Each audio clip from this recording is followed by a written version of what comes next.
Hey everybody, it's Tiffany Weber. Welcome back to the North Carolina Real Estate Show. I am a real estate attorney in Mooresville, North Carolina at Thomas and Weber. And today I think we're doing a little bit of everything. We've got some questions that have come in from agents in North Carolina. So we are going to talk about, um, answering generally, not legal advice, but answering their general questions about North Carolina real estate law. Yeah, just a little ask me anything. We asked our real estate agent friends yesterday if they had anything they would like us to discuss, and we've got some questions that came in over our channel. Turn my hat around backwards so you can see my face. Look at that, blocking all the light. Um, so we're gonna kind of kick it off. One of our folks that follow us on Facebook asked about selling life estates. Now, I Mhm. didn't know what a life estate was, and you explained it to me. So, start off with what is a life estate Yeah. and how it's helpful for people.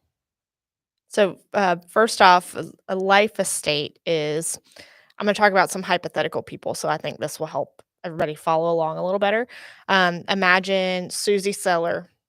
She owns a piece of property, and let's say she wants to give it to someone when she passes away. Um, but she doesn't necessarily want to do that through her will. So she may have reasons from her accountant or from her estate planning attorney that have told her, hey, this is the better way to do it.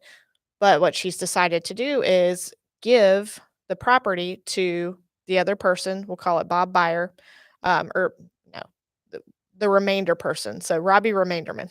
Jeez I know, Louise. because we're going to need Bob Buyer in a minute. So Susie gives it to Rob. But what she does is in that deed, she reserves for herself a life estate, meaning she has the right to use the property, occupy, rent, essentially have almost every right of ownership for as long as she is living. And when she passes away, Robbie gets everything. So So it's it's almost like bypassing a probate. right. Yeah. So like someone gets the ownership of the property, but it's almost like I'm renting it, but I'm not paying you rent because I still have ownership to an Yeah. extent. Yeah. Kind of like it's that's Like a I live there, but you own it. We both own it, but you own more of it now because you're it's yeah, it's a weird explanation. I mean, the way you're describing it is not unhelpful. It's not technically correct, but it is more accurate than a lot of other people I describe mean, it. I'm trying to do it for simpleton folk like me, so how can we understand what this thing means? Yeah. So, um, when you think about when you have a life estate, and this kind of would have to take a couple steps back to talk about property ownership in general. So we've on the channel talked about how property rights are kind of like bundle of sticks. There's all kinds of things that you're allowed to do with your property. Um, Encumber it, convey it, possess it, etc. So whenever you have a life estate, you have something that is less than all of the bundle of sticks because you can't sell it at that point. You can't sell the whole property. So if you try to sell a life estate, what are you actually selling? So this is when Bob Buyer comes in. He sees this nice piece of property that Susie's got, and he's like, "Yeah, I want that. I'm gonna buy it. I'm gonna put in an offer." And Susie's like, "You know what? Yeah, I think I'll sell it to you." And then during the course of the title search, Bob Buyer finds out, oh, Susie doesn't actually own the whole property. She has a life estate. So, what can Susie actually give to Bob?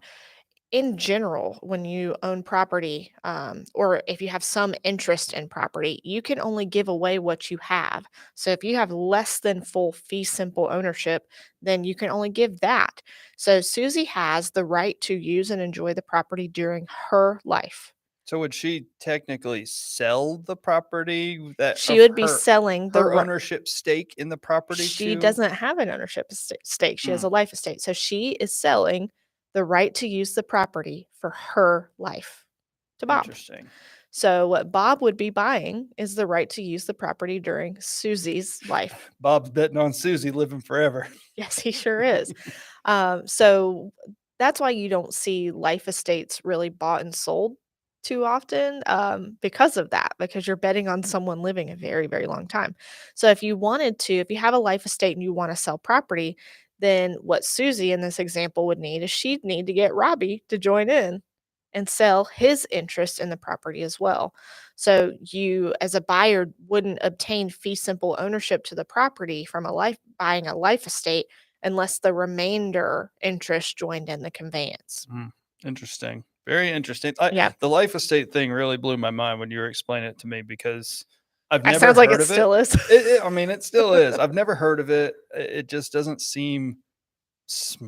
I don't want to say it doesn't seem smart, but it just seems like unnecessary. Like, hey, if you own something, just keep owning it. There are, advanced, like, tax or Medicaid, Medicare qualification strategies or estate planning strategies where this is very helpful. I don't practice in any of those areas.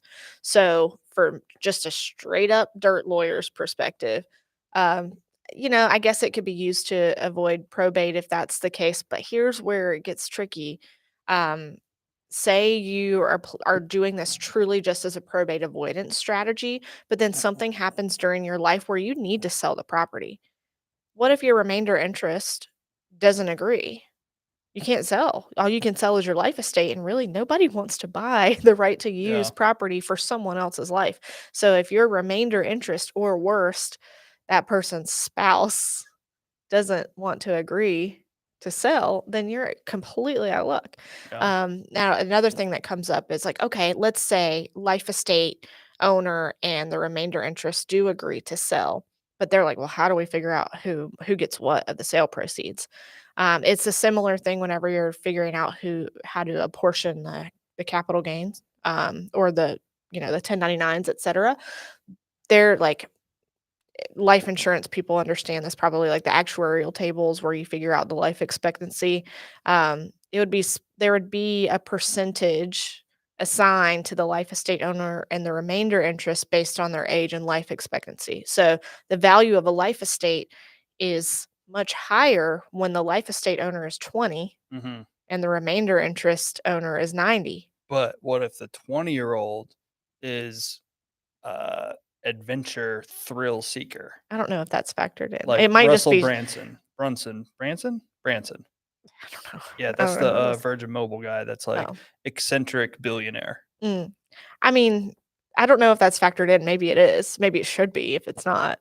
But if we're just doing straight up age and like traditional life expectancy, that's how you could figure out the percentage of value to assign to each Interesting. interest. Very interesting. We have a question here. I'm gonna try and read it. I can't. I don't have my He glasses doesn't on. have his glasses on. Happy Monday. If I buy a property, I think this is a good question too. That's why I'm reading it right now. If I buy a property under my LLC, would my soon to be ex husband have any rights? I think this is Hmm. very, I think it is more common than we would expect, Okay, so this one is is the LLC marital property? That's basically. that's That's the the that's the question. question. So And I the think it depends. it Did it does. get, was it done at the beginning? Well, it's gonna be determined during equitable distribution. Mm, So if the LLC, like if your spouse has rights to it during the distribution of your estate, or of the marital estate, I should say, during that equitable distribution process in North Carolina, then possibly. I don't know. I would say, if you're about to do that, get potentially two lawyers involved, the real estate lawyer and your family lawyer, your divorce lawyer, to review to make sure that you're not buying that property and then making it now subject to division in the equitable distribution action. mm, So we see that sometimes even when an LLC is not involved. Um, Someone wants to buy, they're in the process of getting divorced. They don't have a separation agreement yet. They don't have a free trade or prenup, postnup, etc. They don't have anything like that. Um, so they're buying property, but then subjecting it to division. And now your family lawyer or your divorce lawyer can tell you more about like strategies to minimize the effects of that. But um, I don't think that one's a clear cut answer. I'm so yeah, that's sorry. a tough, like, I think it's a tough situation. That's why I thought it was a good question Yeah. because I could see that being a major issue if you have a property that's like, "Oh, this is the property we want," and my partner doesn't have any interest in my business, like, I run my business with these other people, and just because of the marital interest, not marital privilege, Not spousal privilege, not as you spousal say. privilege. I think it could be, you know, I think there needs to be some higher ups involved to make sure that it's done Specifically, your correctly. divorce lawyer. Yeah. Yeah. Yeah, very interesting. They just said, I just registered my LLC last week. I'm Mm, waiting for my SOS and will soon start doing real estate business, including buying property, but I want to buy under my LLC. So mhm, yeah, it's like a real estate investing type thing under a mhm. new LLC. Yeah. Um, I would just, for to be absolutely sure, it's worth the call to the divorce lawyer, just to make sure that hopefully it's a simple, "You're good, yeah, do your thing." But it's a much better to know that, yeah, within the context of your specific action than to hope. yeah, absolutely. No, Yeah, I so think that good luck to you, first of all. Yeah, I think that was a very good Yeah. question Yeah, because I smart think question. that happens a lot, and it's smart to be thinking about that Mhm, beforehand. Um, let's see, another question. This one came from our another Facebook friend of ours. He's been on the live before. I've seen his name pop up. Um, and I don't quite understand the question. I think you understand it better than mhm, me. But it says, "What can make your process easier for us to provide upfront?" I'm pretty mhm. sure he's a real estate agent or a Yeah, lender, or I can't remember, but I know he's in the real estate business. And he yeah. said, "What can we do for you to make it easier?" I have a lot of thoughts on this. So does my staff. Um, okay, I've got a lot of bullet points here, so I'm gonna Rapid fire rapid bullet fire. points. Um, provide your client's contact information to us with the contract. I understand there may be reasons why you don't want to actually put it on the contract so that the buyer and seller aren't just being like, oh, well, there's the buyer's email address. Let me just email them directly. Get it. Give it to the attorney though. So if it's not on the contract itself in those stand in the standard form where that contact information goes, when you send the contract to the attorney, put the information in the email or get it to us somehow upfront. Because at the start of the process, information sheets, engagement letters, all of this stuff needs to go out so that the process gets going. And if we don't have their information, we can't get it to them. So Yeah, you like can't sign the engagement letter for the buyer. The buyer has to do that. Yeah, I'm on the back end of a lot of this, so, like, I always ask, like, "What are the issues people run into?" And, like, one of the big problems that real estate agents have with, um, just not having a smooth closing is communication. Mhm, So, the more information we can get of how to contact and communicate with people, your buyers and sellers, it's going to make the closing process smoother because we can ask for information quicker. Even lender, inspector, like all the people that are involved with this closing, that contact information, as soon as you get it quicker, is better so we can have smooth communication. mhm. Next thing, put the contract. If the buyer is getting a loan, identify them on the contract the same way that they applied for the loan. We get all the time, we'll get a contract for, let's say, Debbie Smith. That's the name that was used on the contract. So we send out an engagement letter to Debbie, I bet and her name's she Deborah. and she is mad. She said, "Debbie is that's just my nickname. This needs to be correct. It needs to be legal. It's Deborah." Okay, we're happy. Great, awesome. Your contract says Debbie, though. That's how we got your information. So we don't assume if we're given a contract that's a legally binding document with your name presented as Debbie, that's really all we have to go off of. So, and then also when it comes time to sign the closing documents, everything's going to have to be signed the way that the loan application reads. So, if you tell us that the client wants their name as Debbie on the deed, but the lender has it as Deborah. Well, the deed and deed of trust have to match. So then we're gonna have to change the deed at closing. So the earlier we get the information that the lender has, the better.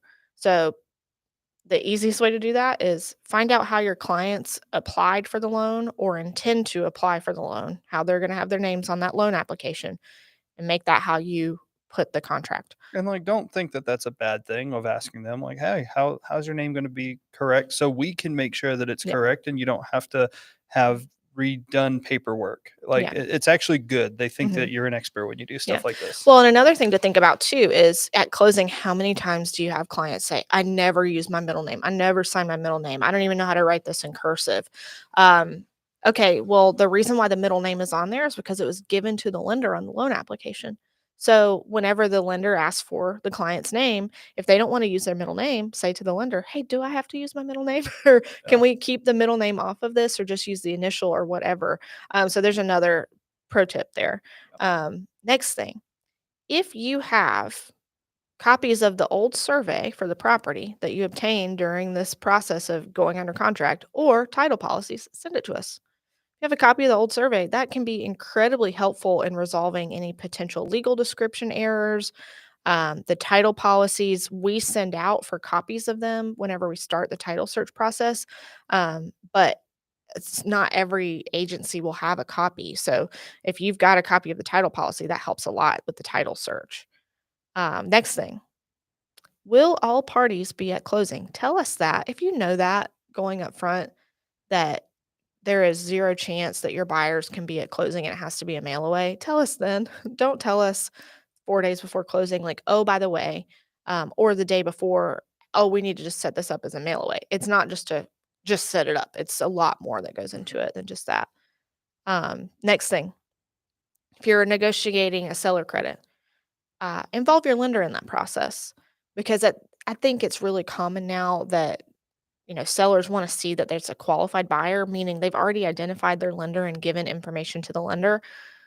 Talk to the lender and say, hey, we're negotiating a seller credit. Will all of this be able to be used towards closing costs? Because it's one of those if you don't use it, you lose it type things. Mm, So, and the lender's the authority on who whether you can use it or not. Do you have thoughts on that? no. Oh, so what? I'm checking and making sure Okay. nobody's commenting. Guys, if you have any questions for Tiff that you want to ask away in the chat here. I'm reading her questions, and as always, we can't give legal advice, Yeah, we but we can't can give give legal you advice. legal law We information. can give you general information. There you go. The reason I asked that is, so what they can't see is that I can see you switching perspectives on the Oh, you camera. can see when I switch it. Yeah, so I'm Let me like, "Oh, he hear. wants to say something." No, I look at you, and then when I get bored of looking at you, I look at both of us. It's very very in depth here. I got like four things going on. So next thing is explaining the process to your clients, um, before they sign the contract or as soon after they sign the contract as possible, because this happens very frequently. We become the agent's administrative assistant. As soon as the buyer knows that they're under contract and what attorney is doing the closing, they call us for every question. And I'm I shouldn't say this for every agent because I know that there are some really good agents that are like, "Hey, I'm your first line of defense. I'm your guide. I got you." And we'll involve the other parties as needed. But sometimes buyers are just like, "All right, that's the attorney's office, so let me call the attorney's office They and." know the law. I want all the law right. Yep, they know the law, so let me ask them about what this particular lender credit means. We don't I know. don't know. We're not the lender. So it's explaining the process of, okay, what happens next? Who does what? Because they'll ask us, like, how do I schedule my inspections? And we're like, we know you're represented. Like, we know you have an agent and we know you have a good agent. So that's who we need you to talk to. So it happens quite frequently because their expectations are not set up front. We become the agent's administrative assistant and kind of like the Wikipedia for all things Well, and closing. and also I think it's better for your buyers or sellers to reach out directly to the agents, and then if you don't have the answer, you go to whoever has the answer, and then you get Mhm. back to them because they're seeing you as the expert in this transaction. Mhm. Like you don't need the buyer or seller to see the attorney as the expert. Like as much as we want them to Yeah. see us, we want you to be the expert. Yes, So because then go to you can you. sell more houses. Right.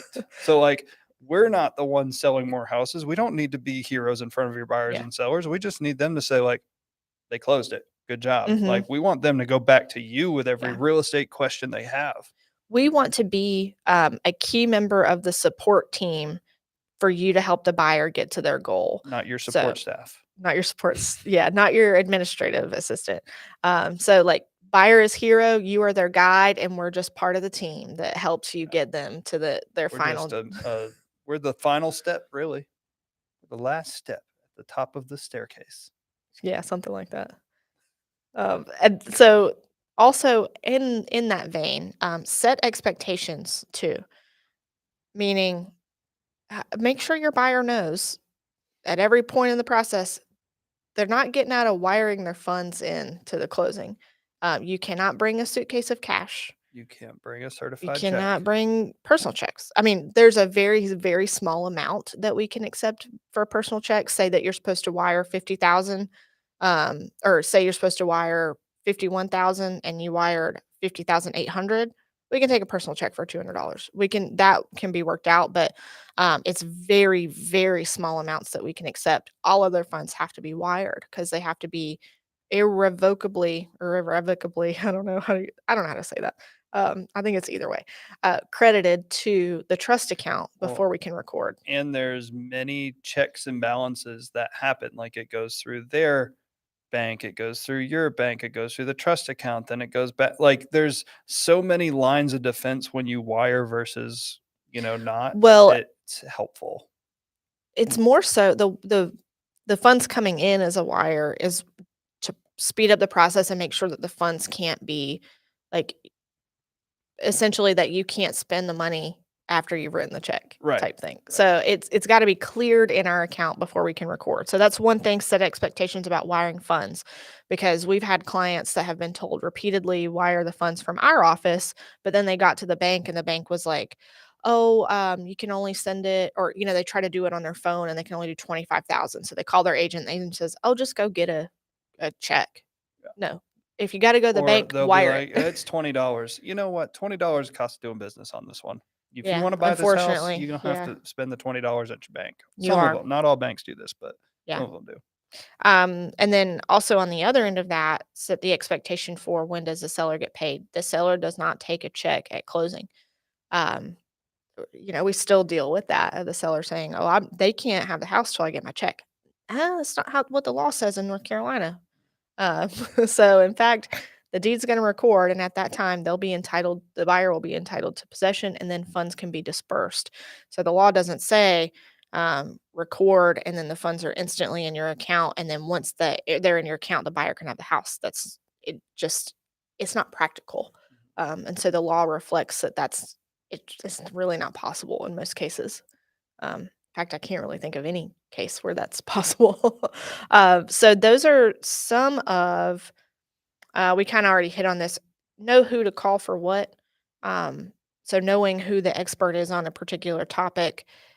If you got questions about lending, the attorney is. We know a lot about a lot. We're not the lender, so they're going to be able to tell you what their guidelines are, what they can allow, what they can't. You know, just knowing who to call for what. Right.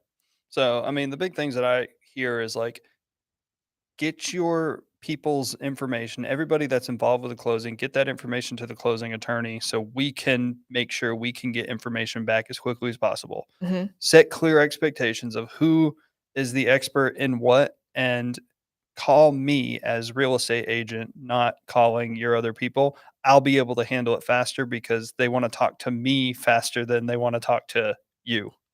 Like, we'd rather talk to real estate agents because we can talk in that vernacular versus Yeah. talking to a buyer who then has to get educated Now on the all that kind exception of is when stuff. it comes to giving legal advice. We don't want to, that's when we need to talk to the client. We need to give the Right. And client you the would legal say advice. to the agent, like, Mhm. hey, I need to speak to the client. Let me give them a call. Yep. But Yeah. it makes things quicker. Mhm. Those are the two big ones that I heard. Obviously, there's a bunch of other things, but Mhm. like if you can get those two done, we're going to love you Yeah. as a real estate agent. Sharing information, communication, expectations. Yeah. That's it. Yeah. All the shuns. Great. Let's see. I have one that my paralegal specifically asked me to talk Oh about. boy. Oh boy. Here's a Um, quick one. Here's a okay. fun one. Are you doing anything in the office just to celebrate the LSU Tigers, the Lady Tigers? They won the women's national championship, and I know a lot of people aren't very happy about it because Caitlin Clark was having one of Mhm. the biggest NCAA tournament blah blah blahs, and kind of made like women's basketball fun to watch, and so she got My beat. gosh. But like you don't know anything about this. Have you seen the attire of the head Mhm. Yeah. coach? Oh, so you actually know? Yeah. She wore like a glittery, sparkly jumpsuit onesie thing. Good for her. Yeah, she like She looked like she was in a bedazzled, sequined I love it. jumpsuit It for I this mean, national championship. the way I see it is it's kinda like I'm not wearing a suit. I'm not going to. I am. This So is my work suit. I think it's important to be who you are and make sure people know what they're getting. If you saw me in a suit all the time and you walked into the closing and I was actually wearing this, which is what I would be wearing, you're gonna be like, "Oh, I feel tricked." Yeah. You know? I'll tell you So what, if you wore a suit for closings, you personally, like me knowing you, that would be weird. yeah. It'd be Yeah. super weird. Did you know the nickname of the coach that she got? Mm. Bayou Barbie. Oh, I love it. I know. I figured you'd like that one. Gosh, I love it. Um, can I hire a real estate lawyer to draft an agency contract, including my fees? Um, if in most cases, yes. I think, as long as what you're asking for is within that attorney's wheelhouse. I mean, like, for example, if you ask me to do something that I don't have any experience in, I'm gonna refer you to someone that I am familiar with that does have that experience. But yeah, a real estate lawyer and most could do that. Yeah. Yeah, like, All right. What'd your women's want? talking about mailaways a little bit Ah, because we have had, a string of closings where we had a lot of people needed mailaways. That's normal. That doesn't surprise us. Um, what is surprising though is when the people who need the mail away are going to be in two different states at the time they need to sign. So, why can't they be in two different states for a mail away? Do you because have you any need the guesses? same notary You for. need to sign on one, you got to sign on the same day Yeah, so I was gonna say on the same day, same loan same package. paper. So this is talking about loans specifically. On the seller side, it's a little different. Cash, it's different. But these were all in the context of loan purchases. So you need to sign on the day of closing. You can't sign the day before. You can't sign like whatever date the loan documents are dated is the day you sign. And you have to sign on the same loan package. So if you were in two different states, if you're in California and New York, to sign on the same day on the Gotta same fly. loan package. Yeah. So how's that going to work out? I mean, if you're going to end Then up, you're gonna end up being in the same state at one point, so you can switch the packet.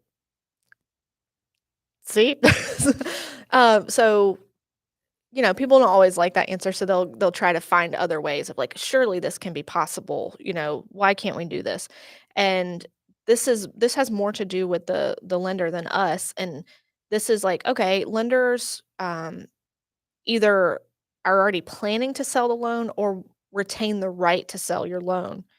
And your loan's not going to be marketable or as marketable if it's all piecemeal together. So we can't have two borrowers sign two different loan packages and then cobble them together. We're gonna have two notes, two deeds of like it's not gonna work. That's not It's too how messy. well, it's also not how the instruments themselves work. Yeah. Um, I don't wanna so buy something that's messy. right. An investor doesn't want to buy something that's going to be more easily challenged. So they've got their standards for how the loan package needs to be executed to be marketable. And that's one of them. If you got to sign on the same I day on mean, the same loan package. we're what, 2-ish months in of Mhm. our house, so it's already been sold? Like, it was sold before we lived there for a month, our loan, Oh, it was sold. Uh, like, within days. it was pre-sold. It was pre-sold. Yeah, we knew who the investor. You didn't have to do. I didn't know any of that. I You showed up just to sign. I showed up to sign and I smiled. Yeah, we knew who the investor was. We had a, doing a jumbo loan, it's a little bit different. That's, the investor was involved up front in the underwriting, which is, not typical in a We conventional had our loan. lender on here the other day. I did a podcast with her, and I asked her the question. I said, "What's the biggest loan you've ever signed? What's the biggest loan you've ever done? Come on, you gotta have big old numbers." She's like, about $1 million." I was like, "That's it." She's like, "Yeah, people that buy big houses, they just pay cash." I'm like, "Dang, yeah, poor people like me, we gotta we gotta get the loans." She just kind of started laughing. I was like, "Yeah, you can say Yeah, yes. you It's can say okay." it. You can say it. um, But so also I agree with that because most of the, all the big ones you've done are like cash. 1.5 million and up, 80% of them cash. It's crazy. One day, Tiff. One day. If I ever get to pay over $1 million in cash, I'm gonna feel very good about myself. That's wild. Um, I think this one came from, so these are coming from your YouTube videos, past YouTube videos you've done. I think this came from one of your videos about being a lawyer. Okay. I think you're a good person about this one. What's a good specialization? Like, you can't specialize in law, In North Carolina, you can't call yourself a specialist specialize, unless but you have the exam. what's a good specialization for introverts? Mm, And which is weird because you would be I classified as an introvert from anybody that actually knows you. Yep. You don't seem like it because you go out and do all the things you need to do to grow the business, and you Mhm, literally see thousands of people a year. mhm. So I wouldn't say real estate. Well, Kind no, probably not. no, Yeah, because probably not. you've got to put on a show. Mhm. Which if you find an area that you're passionate about, that's worth it. So yes, I would consider myself an introvert, but I really enjoy helping people get into their new homes, and I enjoy making the experience of closing less stressful, and more understandable. So it's worth it to me to have to put on like, get hype and talk through stuff, um, because the end result is so satisfying. So I would say it's less about, probably not litigation, okay? No. Court appearance heavy litigation. Mhm. If you are a I was junior gonna associate and you're writing all the time, great. so I had 2 thoughts. Estate planning, I feel like, is a pretty, one-on-one, like, you get to be more interpersonal and, like, really Mhm, talk to 1 or 2 individuals. mhm. Um, or litigation, but you're the research person. Like, you're not the one going to court, like, you're the behind the scenes writer, Yeah, you're research. not taking depots, you're Yeah, not arguing, like, you have less and what is more typical of a junior associate in a bigger firm. yeah. Um, Probably the same for, like, transactional lawyers that don't do residential real estate. So M&A, mergers and acquisitions, um, and you're not, like, the partner that brings in the clients, you're the person that's behind the scenes doing the work. That's a lot of solitary work, um, a lot of time spent at your desk. So if you want a job where you don't talk to anybody, um, I then the like. key is really pick an area that you can stay at your desk and don't have to be client facing. If you're not trying to become partner, you're not trying to bring in the work, then perhaps that would be, your the route that you take as an introvert. Yeah. Let's see here. Hey, I just stumbled across this channel. I'm pursuing a career in law and was debating on real estate law. Are there classes I could take in my philosophy undergrad? Very far away from real estate law, Mm, right there. That would benefit me in the long run. I have a real estate course I'm required to take, but I'm sure that would be more of an overview rather than in depth material. Thoughts and suggestions are greatly appreciated. mm. So if you're talking about wanting to go into real estate law the way that we do it, which, residential real estate, in North Carolina, we do the closing. It's not a title company. Um, you're probably not going to expect me to say this, but some sort of writing class or communication class that helps you convey complex topics concisely in a way that can be understood by your audience. Um, The opposite of philosophy. I don't know. I feel like there's probably a lot of writing involved in that. Yeah, but it's not anything you can understand. I don't understand any of it. There might not be anything Ryan can understand. I'm There's the plenty. furthest from philosophy there is. That may be true. So other than that, depending on, I'm making some assumptions here. Like if you wanted to be in a smaller firm, um, again, not I doubt this is involved in your, philosophy coursework, but take it as an elective, some sort of business management class, whether that's talking about, like, the operations of running a business. So if you need to know the different functions of a business, like finance, operations, marketing, sales, etc., that would be one. If you're planning to go into a larger firm, you don't need to know that as much, but a mid-size or smaller firm, that's going to be very, very helpful to you. It'll be helpful in a bigger firm too, just give you more options, and more experience in life to know, what goes into running a business. But for a smaller firm, I would say take some business classes too. Absolutely. You can learn the real estate law in law school and after. Yeah. Yeah, for sure. And You will that's not learn why how to run a business in law school. no, not at all. once again, guys, if you're here, just if you get a question for Tiff, write them down in the comments here. I am reading them over to her. Anything, just the sixth sense of fashion that the guy sitting here talking to her, all I that feel kind of like I stuff. just got Rate some rate my studio setup here. We are in the basement of our law firm, and I set up this beautiful studio. Give me a 0 to 5, and please be nice. 5 would be on the high end, and I expect all fives. Um, the only thing we do gotta switch out is this mirror. Where is it? Whoop, there it is. Mirror. That's gotta go because you can see my light overhead and the ugly ceiling that actually is very good for sound, but it does not look nice. Um, yeah, so if you got questions, ask them down in the comments. Next question that came in over the weekend. Don't think you can um, answer this one, but if you want to take a stab at it, go for oh, it. you're setting me up to disappoint the people. Yeah.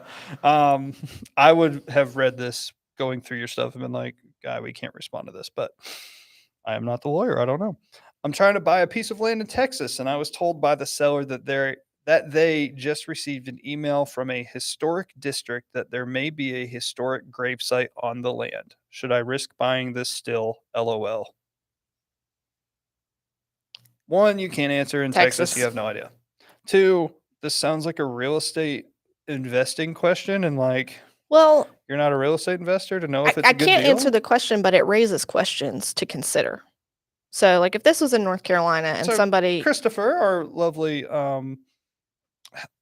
marketing assistant, marketing whatever he does, asks a great question. Does North Carolina have historic district laws? That's Mhm. that's the best way I think you can help. So that's what I was getting to. This question raises This questions. is why So, Chris is the what do we man. need to consider? Is one, what are the implications of there being a historic site?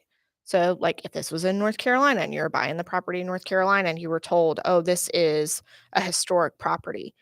Okay, well, we need to look at zoning. What does that mean? What are the requirements?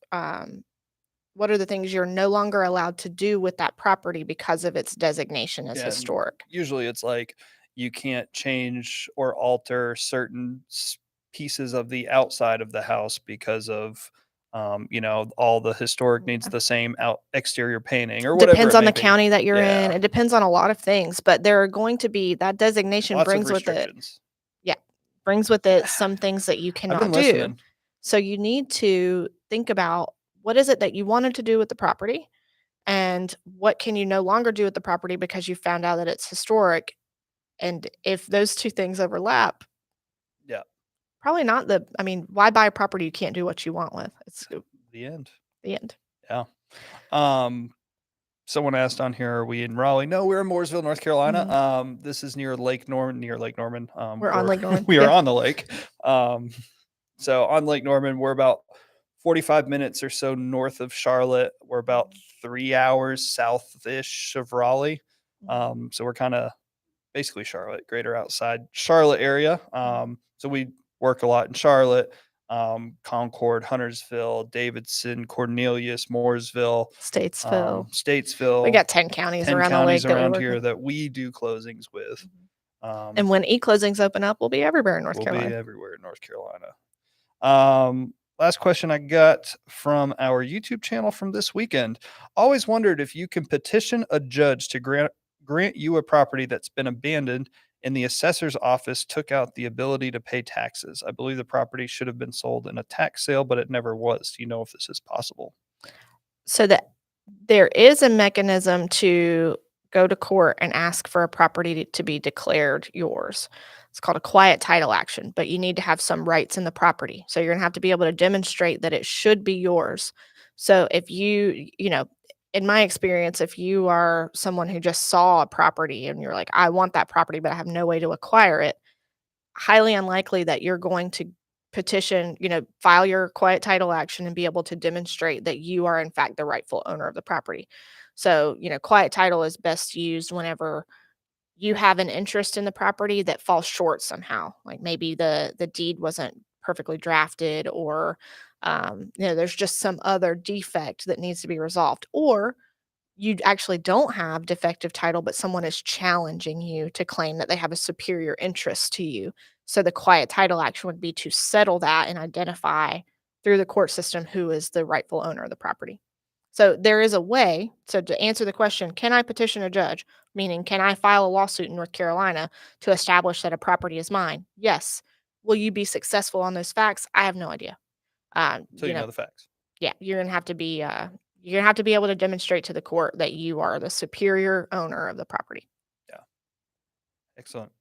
Any other questions? Ask away. We have a goal this year, or not this year. We have a goal by 2025 to do 10,000 closings, real estate closings, as Thomas and Weber. Mhm. We've We been in hit 3 years. business. We've been in business for about 3 years. We're just over 5,000 closings, as Thomas and Weber. So we have 3 years to get that.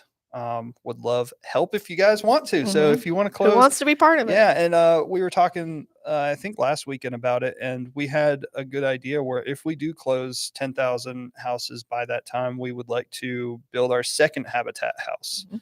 and sponsor our second Habitat house to get built. So, Mhm. if you want to be a part of that and help us get our 10,000 closing goal to build a Habitat house, Thomas and Weber, 514 Williamson Road, 704 663 1600.